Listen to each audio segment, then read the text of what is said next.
Susie, welcome. Thank you for being here. You're welcome. Let's talk a little bit about when you were young. So about right before you were 7 and things got rough in Hungary. What was your childhood like? Wonderful. Very loving parents, grandparents. Sundays we spent at my dad's parents because very observant, needed to take the tram. We couldn't sit down. God forbid our dress got wrinkled and grandma would think mom didn't iron our dress. You're one of 2 girls? Yes, my sister is the older one by 4.5 years, which I heard all my life growing up, all the things that she could do and I couldn't because I was just a kid. And your sister's now, name? Judy, and I called her on her birthday in Arizona. And guess what, Judy? You are 84. I'm only 79. So it's come around full circle. Oh, yes. You write about in the book, and we talked yesterday, about a doll you had as Yeah, a child, and you named it after her. Yes, because I got it for my 5th or 6th birthday, I can't remember. And had blonde and blue-eyed, just like my sister.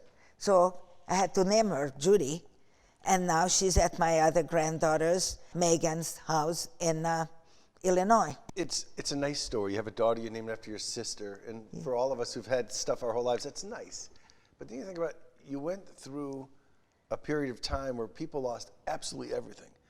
How were you able to keep a doll? In my arms, and my parents and my family, they tried to make our lives a little bit easier, protective. I didn't know quite at that time. I just knew what was in front of me. And I knew when they took my dad. It was just something that the parents tried to protect their kids. And when we were in a group then, there was a lady who was telling us stories to kids, crazy stories, you know. There was a lady who was a singer in the cabaret, so she sang us cabaret songs, and so they tried to make the children's position a little bit easier. And you grew up in Budapest? In Budapest, yeah. In the city? Yes, in a nice apartment building. My parents tried to give us everything they could to what middle-class kids got. Ballet lessons that I hated. And now Judy liked them, right? my sister was the dancer, and she was terrific. And when we were forbidden to perform in the year-end recital because we were Jews, my sister was heartbroken. I was happy. Oh my God. Nobody has to see how bad I am at that. And in addition to the ballet training, you had school how far away? The Jewish day school was a block and a half from us. And by the time I started school, Jews could only go to Jewish schools. And Judy started in public schools, but then she had to transfer to the Jewish gymnasium. And all our friends were all in the neighborhood. That's where we went to the park. We had the ice skate rings, and that's where we could all misbehave, of course. When you were going to the school and the tide started to turn, how did you know things were changing? Did you stop having to go to school? By air raids. I was in first grade when when the more serious air raids started. It was even before the Germans entered, there were air raids. And everybody had a backpack ready. Mom had all the medications that she could carry with the Band-Aids and soap. We all had to wash up every single day. My mom made sure. Wherever we were, Mom was the youngest mother. She was the youngest adult, really. At that time, she was 31 years old. but everybody in the group called her mommy. She had a respect. Nobody resented all the things that she asked them to do to protect her kids. You told me that when she married your dad, she was 18 and he was 30. She was 18. And she was a little wild? And they expected she would be controlled by rebellious, dad? let's put it that way. Yeah. In Jewish families, you were not wild. You were rebellious.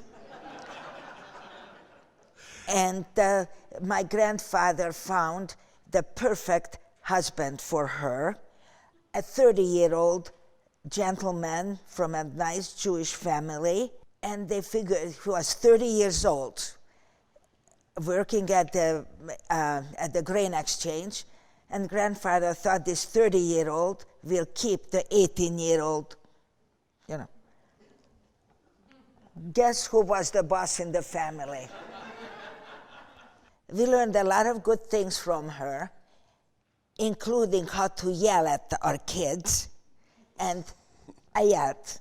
You were saying that, and as you told me this yesterday, it sort of defined everyone's role in the family and what their strengths were by their backpack. So mom had a hospital in her backpack. Yes. What did dad have? Dad had his colored pencils and the drawing pad. Judy had playing cards. I had sewing needles, colored thread, crochet hook with a yarn, and pieces of fabric to sew on. You sewed. You still sew. I saw you. Yes, I'm still working still working full time. What would I do? Sit and play mahjong or bridge or whatever? Who taught you to sew? My grandma Rose when I was 4 years old. I just finished a sweater for a lady, and it's finished by hand because it wouldn't have looked good by machine. I learned also how to do either you don't do it or to do a good job of it. And I love what I'm doing. It's not forced on me or anything. It's just, I like it. So while you're taking time to hear the stories of the different women or hear their songs and get through the air raids, were there bombs when the air raids came? Oh yeah, and I cried a lot. I was scared a lot. I bet. It's, no matter how they try to protect you. A girlfriend of mine, parents were taken, and the aunt brought her over to us for mom to care for her. And we grew up in the same apartment building, so we were good friends. But her father never returned. There seemed to be, and again, I would think at 7 years old, really disjointed existence that people would constantly be moving around to different places to try to stay safe, and your family did that as well. Yeah. Did you have any idea why you were doing this? That was explained to me. Yeah. And Mom told us that we knew they're going to move into our apartment because they had Swedish papers. They got Swedish papers through. Raoul Wallenberg was a diplomat, Swedish diplomat stationed in Budapest. And when he started seeing what was happening, slowly Jewish laws came in, even before the Germans entered. He went back to Sweden and talked his government into giving Swedish visas to Jews. And when the Swiss government, also neutral, learned about that, they also gave out Swiss papers, and my parents could only get the Swiss papers. And our building became under Swedish protection, and this row of apartment buildings were next to the Danube. I mean, I keep saying that the Nazis weren't stupid, only evil. All those row buildings became Jewish buildings with the big yellow star on it. We moved in, Mom used to talk to the lady across the alleyway, and that building became Swiss. And so the mom asked, and the lady said we can move in with them. So did having Swiss papers ultimately help you much? just so much here and there that it was supposed to, but plenty people were taken. They came and took everybody except for the children. And Mom came back. Second time, I found out afterwards, I don't think they told this to a 7-year-old. They took them down to the Danube and shot every third person into the Danube. Next time, every second person was shot into the Danube.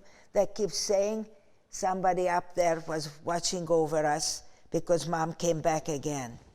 When she was called up to go, and she went because she had to report. They told them to come back next day with a bag because they were going to go and work someplace else, where Mom didn't go. She felt that Dad trusted her with Judy and me. She wasn't going to let Dad down, or us. But the superintendent of the building looked out for us very much and protected us. Also, the assistant superintendent. I don't know how Dad arranged things, but Mom always knew where Dad was, which quarry they took him, and where he was. But before we continue, because you got Mom standing up for the kids, but Yeah. before that, Dad was taken. What happened about with Dad being taken? Do you remember much? Or what do you know? I cried a lot. They told me we won't be seeing each other for a while. Dad was always there for us. But then Mom said, somebody will take care of Dad, and they did. When they brought him back to the Nazi house, which the assistant superintendent told Mom that Dad was in the Nazi house, which was between concentration camp and Auschwitz or other. And so from labor camp, they brought them back. He was last to be interviewed, next to the last to be interviewed. And he quoted that they said, everybody's lined up except people with Swedish visas, Swedish papers. Raoul Wallenberg was living a few blocks from this Nazi house, and he was watching what was going on and tried to help. And so my dad quoted our next door neighbor's name, Peter Dennis, and he knew everything about them, except for one thing, the mother's maiden name. And that's the one thing they neglected to ask him. Second time they came, he asked that question, he got beaten up, and they just left him there. But the third time, this was December of 1944. They didn't care. They just wanted to kill many Jews. So they just took everybody, put them on the wagon, in the cattle cars, and that's how they were trying to pull out the bars. They did. The gendarmes didn't do anything. They said, they felt that, why? They're going to get killed. It's 10 o'clock at night, was martial law. Nobody could be outside, And he made it back to us. He said he felt that he'd rather die trying to get back to us than in a concentration camp. One other thing you explained in your book about this, so the people are in this railway car and they know they're going to be on a train to their death, but the train didn't move. So they broke out the windows, you explained. Yeah. And Dad because they waited for more people. Right. Because they wanted to kill everybody. To fill up everything, all the wagons. When they broke out the window, your father didn't go right away. He watched to see what happened. And you said he didn't hear gunshots, so he knew he didn't. He'd be safe if he had a chance. Yeah. He took that chance to get back to us. There's a story you skipped over I want to come back to, though. So he's at the Nazi house. Somebody brought you to see him. Yeah. What happened? The assistant superintendent came to Mom to say that he was at the Nazi house, and take her coat off, leave her purse, everything. And he used his wife's coat and his wife's papers and took Mom to see my dad at the Nazi house. Next time he took me, and I keep saying they must have given me a tranquilizer or whatever, I didn't fly into my dad's arms. We couldn't recognize each other as daughter and father. I got to see him, but not Judy. Nobody had paper. Can you imagine what would have happened to this man and his family? He used his child's papers for me. But they did a lot for the Jews in that building. So it was just incredible. Every survivor, we've had the opportunity to hear their stories, points out somewhere in their journey through this horror, there were people who were helpful, who were kind because they saw what was going on that was wrong. And here's a man, as you said, who risked everything. Yeah, and that one man, when they came the third time to take us to the Danube, he recognized my mom. I can still see him, big. I mean, I was 7 years old, everybody's big, but this guy was big. Black overcoat, black derby hat. And he looks at my mother and starts yelling at her, using bad words. I learned later those were bad words. They were just scary. We didn't take the school bus. We didn't know bad words. So he starts yelling at that, I'll take care of you later, you never listen. I mean, it was terrible, scary. After everybody left, Mom had this smile on her face, says, you know who that was? He used to deliver coal to my mom's parents' house. He recognized Mom, and that's how good my family was to everybody, that this Nazi, he saved our lives. So as the war came to an end, you go back to the same apartment you had been in, same building. Dad comes home. Did he go was he in the Nazi house all the time, or did they send him somewhere else? Well, from the Nazi house, that's where they were going to deport them, but that's where he came. He was in the quarry before. That's when they first take him.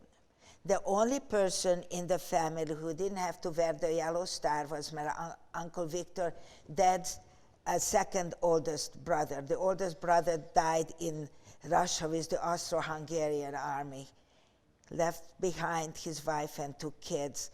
George, who was in age between my sister and me, spent a lot of time with us. His mom and sister had to work.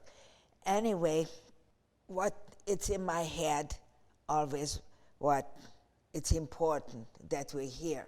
Learning from terrible things, what's happening. My aunt, Elizabeth, my dad's sister, was dying of cancer.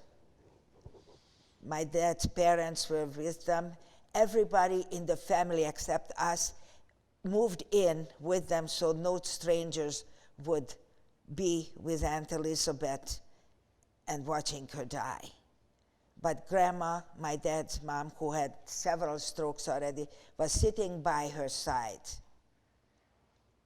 and tried to take care of her, because her husband and the other aunt, Aunt Rose, they were also moved in. Their husbands were dentists, and they did not take them away because there they had, at that time or whatever, they were also physicians, they were doctors, and then became dentists, and so they were working in a hospital in Budapest somewhere, wherever they were ordered to. So they were able to be there. And Uncle Victor was taking care of everybody. He was distinguished himself in the First World War, and then there was communism in Hungary in 1920, 21, whatever. He was such an outspoken anti-communist that he was jailed, and the Nazis found his record, so he was excused from wearing the yellow star.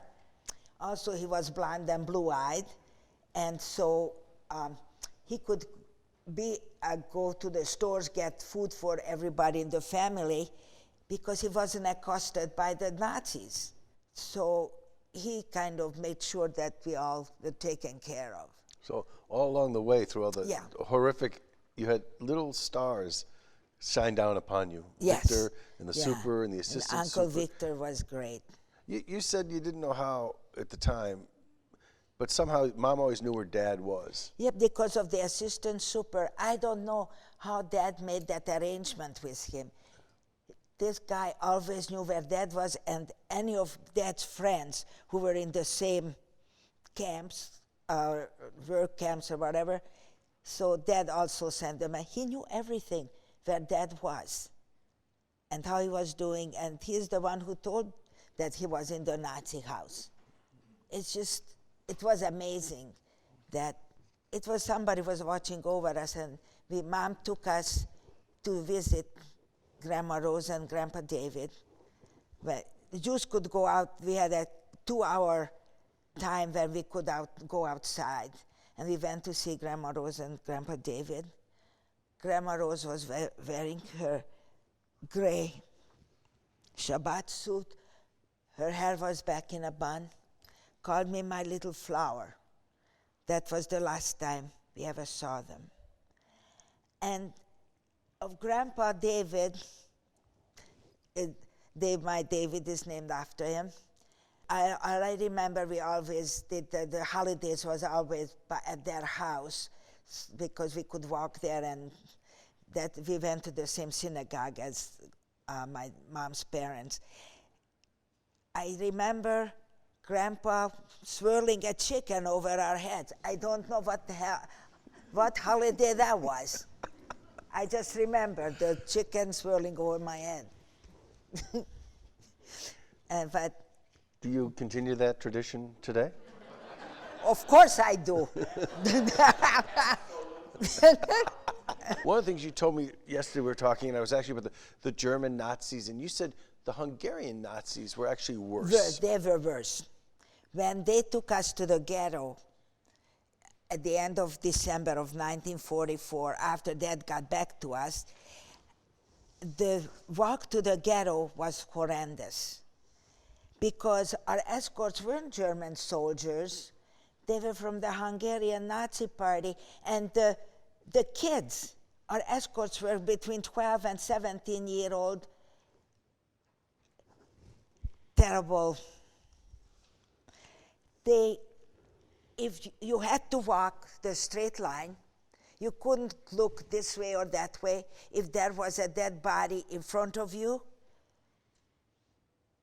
you had to step on it because if you stepped over him, you could get shot for it. I was between my mom and Dad.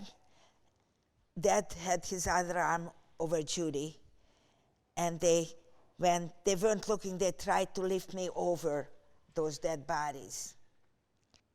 By the time we got to the ghetto, there were over only a half of the people that started out from the building. They got either shot, whatever they felt like doing, or beaten up. The only time I use this word, it's punks. They were Nazi punks. I was so afraid. I was just... How long was the walk, distance-wise or time-wise? A long way. A long way. There was bombing, there was air raids, they didn't care. They were happy if we die. That's all they wanted to.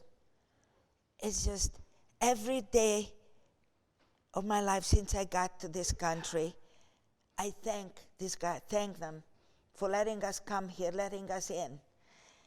And I was able to bring up David and Margie, his sister, and get to see Tori, David's daughter, and her husband, and that little bump that is growing there. We're gonna be great grandparents. When you went through all this, so basically we're talking June of 1944 into 1945. From March 19th of 1944, that's when the Germans entered. When they entered. Was your family healthy throughout this time? Did you get sick? Only Aunt Elizabeth, that's all I knew that she was sick and dying. But, we had a cold or this or that, but I don't remember being really sick. No. From what you told me, you weren't. And you have to have a pretty strong constitution with not a lot of food and not great weather and certainly not great... No, but as we left for the ghetto, this was December. And in December, in Austria, in Germany, in Poland, and wherever, they make this poppy seed and walnut rolls for Christmas. I still make them. As we left, the super put a roll of walnut and a roll of poppy seed roll into my sister's backpack. She gave a can of goose fat and put it into my dad's backpack. Don't get sick. All she said was, if you eat a spoonful every day, that will keep you healthier. Well, in the ghetto, and boy, oh boy, if you ever had goose fat or duck fat and put it on fresh Hungarian bread or French bread, put paprika on it, I wear it all my life. Anyway, at the ghetto, everybody got a slice of bread. That's how they fed us. And so we put the fat on the bread, we shared it. And then the adults went out. We got a room in the ghetto, and 12 of us used it. That was such a huge size that the 12 of us, without no blanket, what sheet or whatever, we slept on our coats. Everybody had to turn at the same time because there was no elbow room. I was at the very end of the room. I was crying all the time. I was afraid. The stove was in front of me, and they found a pot. And they brought in snow every day, and they melted the snow so everybody could wash up. My dad had to wash the other guy. There was one more guy with us, make sure that he washed up. Mom made sure that the ladies washed up. And of course, we had to wash up. The idea Mom wanted everyone to be clean, A, to stay healthy, and B, because just some normalcy to your life. That's the way she felt, and she got a lot of respect. And the adults didn't want to share. They didn't want to have any of because my sister got the sweets, the poppy seed and the walnut roll. They said that was for us. The adults wouldn't touch it. They said that Judy and I, we were the only kids in the group. There were 12 of us, and they wouldn't touch it. They said it was for Judy and me. It lasted almost the 3 weeks or whatever weeks we spent in the ghetto. And then we heard our name called. Of course, I'm at the end of the room, being scared, holding my doll. Judy sits, the crazy Judy, sits next to the window playing solitaire through the big bombs coming down. The ghetto wall was next to us. And then came the Russian and the Germans were inside, and the bullets were hitting each other in front of the window. I'm screaming, I'm crying. They're telling me stories to make me feel better. Judy is sitting there playing solitaire. Before you went into the ghetto, did Mom and Dad talk about ever trying to escape and get out of Hungary and go somewhere safer? No. I didn't hear it. Yeah. I didn't hear anything. That's the grandfathers, my dad's fathers, the store, they had a men's clothing store. That's where Uncle Victor worked with him. He became the tailor, and that got bombed, and also their building got bombed, so they moved in with Aunt Elizabeth for good. So that's where they were. Some of the questions people in the audience want to know. One is, when you speak with students, what do you tell the students at the end of your speech, especially when you're telling them about the role of family in their lives? I tell them, I pick out a kid, a young man. I said, you big guy, when was the last time when you came home from school, told your mom you loved her and gave her a hug and a kiss? They are in shock. I tell them, my son is whatever age that David is now 51. He still, when he comes, He gives me a hug and tells me, I love you. When he hangs up before he hangs up from the phone, he tells me, I love you, Mom.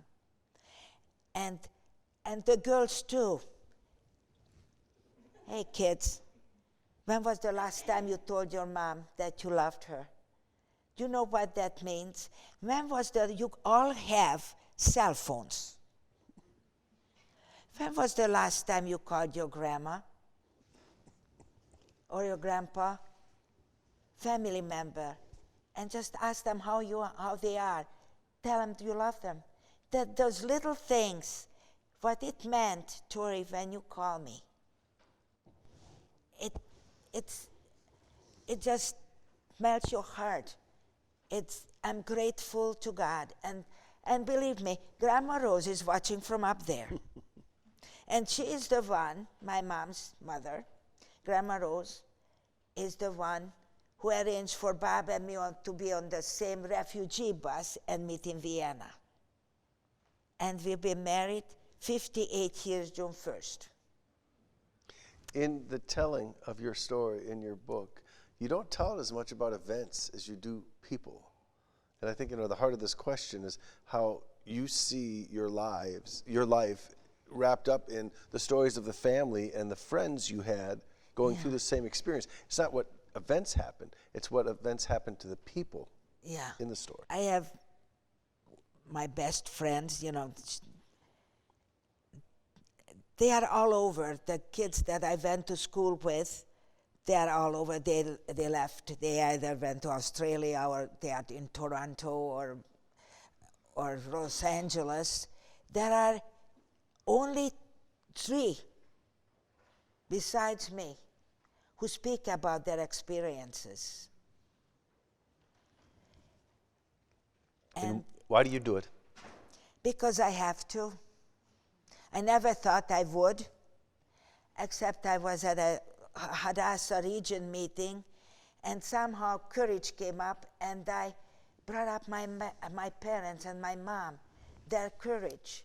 When my mom refused to go back, refused to do what she was told by the Nazis, and the way she took care of us all through it, and the love that she gave to us.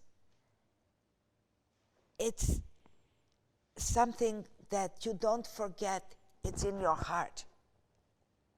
You live with it, and you try to give back.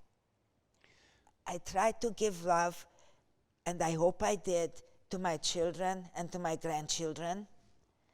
Our next question actually talks about going back. So I want to know, have you gone back to Budapest? Yes, we were. Last time we were there, Bob was invited to exhibit his photographs at the Jewish festival.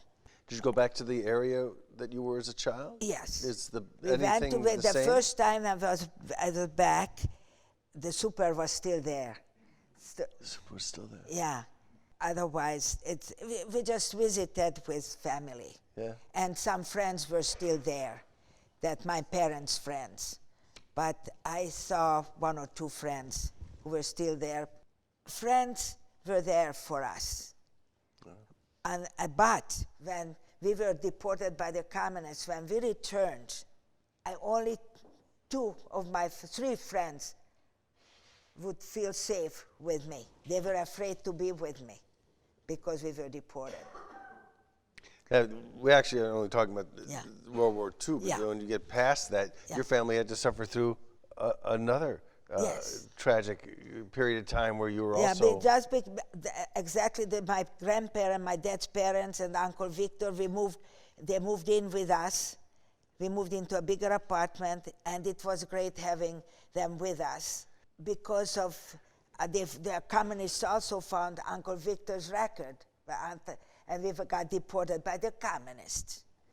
So I have only 4th grade education, but after we were released, I attended at the university, I audited classes, literature, music literature, anything important. Believe me, no algebra or chemistry.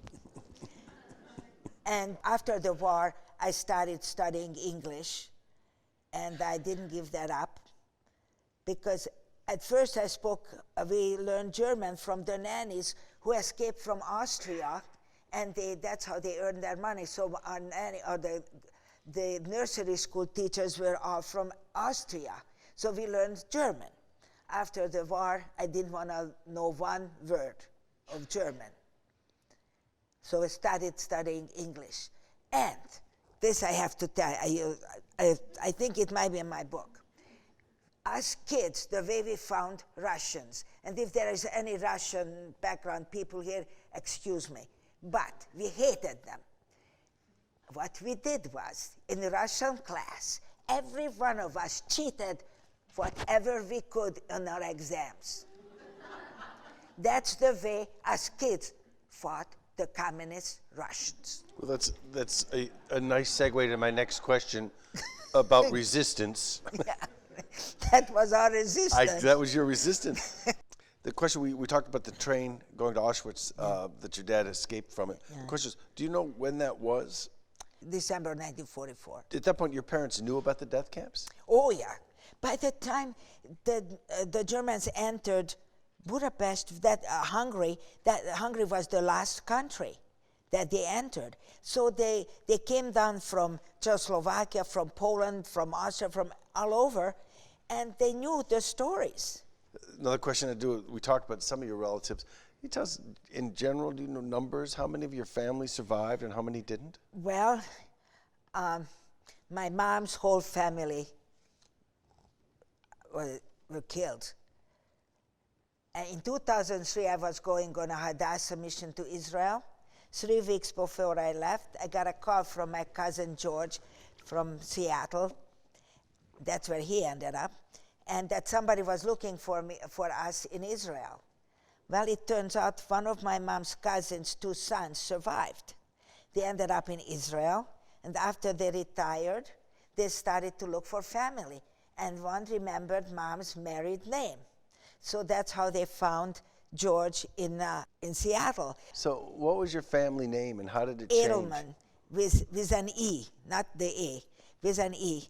And at the end of the First World War, my dad's 2 older brothers, they sat my dad down with dad was born in 1901. So by that time, dad was 18 or 17. I don't remember what his age was, but they sat him down with the Hungarian map, still the full Hungarian map before it got part of Czechoslovakia or whatever, Serbia, Romania, anyway, the whole map, and they covered his eyes and gave him a pencil, said point.